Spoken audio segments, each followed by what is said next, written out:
बहुत सारे लोगों के मन में प्रश्न होता है कि दिवाली के दूसरे दिन ही गोवर्धन पर्व मनाया जाता है, तो वो गोवर्धन पर्व दूसरे दिन ही क्यों मनाया जाता है?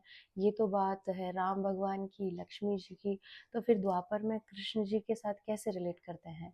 तो ये जो कथाएँ हैं भगवान की और जो भी हम त्योहार और पर्व बनाते हैं, वो सिर्फ़ एक युग की बात नहीं होती है, क्योंकि ये महातिथि की बात होती है। तो कार्तिक माह के शुक्ल पक्ष में जो हम गोवर्धन बनाते हैं, वो दिवाली के बाद ही आता है।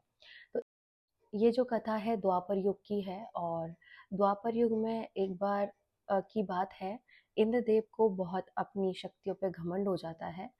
तो जो भी ब्रजवासी थे, वृंदावन वासी थे, वो इंद्रदेव की पूजा किया करते थे।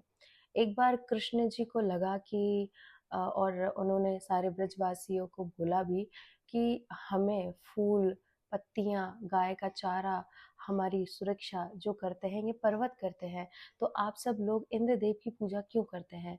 तो इस तरह से सबको कृष्ण जी ने कन्विंस कर लिया, तो सब लोगों ने गोवर्धन की पूजा शुरू कर दी।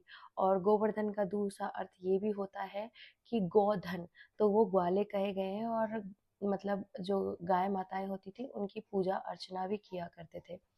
तो अब होता क्या है कि जब इस तरह से उन्होंने बात कही और गोवर्धन की पूजा उन लोगों ने शुरू करी, तो इंद्रदेव को गुस्सा आ जाता है और वो इतनी तेज़ बारिश कर देते हैं कि वो बारिश कम से कम 7 दिन चलती है, और इतना पानी हो जाता है कि सारे ब्रजवासी उसमें डूबने लगते हैं, सारी गायें उसमें डूबने लगती हैं। उस वक़्त जो हमारे कृष्ण कन्हैया जी थे, उन्होंने गोवर्धन पर्वत को अपनी उँगली पर उठाया, और सारे जितनी भी गायें हैं, सारे ब्रजवासी हैं, उन सबको उसके नीचे शरण दी। इस तरह से कृष्ण जी ने उनकी रक्षा की, और गाय को और गोवर्धन जी को आशीर्वाद दिया, वरदान दिया कि आज के दिन गाय का गोबर लेके कोई गोवर्धन बनाएगा और उसकी पूजा अर्चना करेगा, तो वो साक्षात मेरी ही पूजा अर्चना होगी।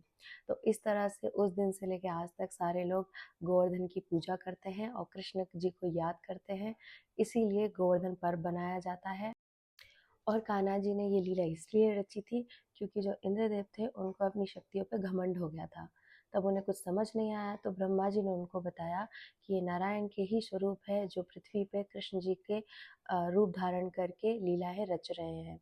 तो इस तरह से इंद्रदेव को अपनी गलती का एहसास हुआ और कृष्ण जी से क्षमा माँगी, और उसी दिन से ये पर्व बड़े धूम-धाम से मनाया जाता है, खुशियों के साथ मनाया जाता है।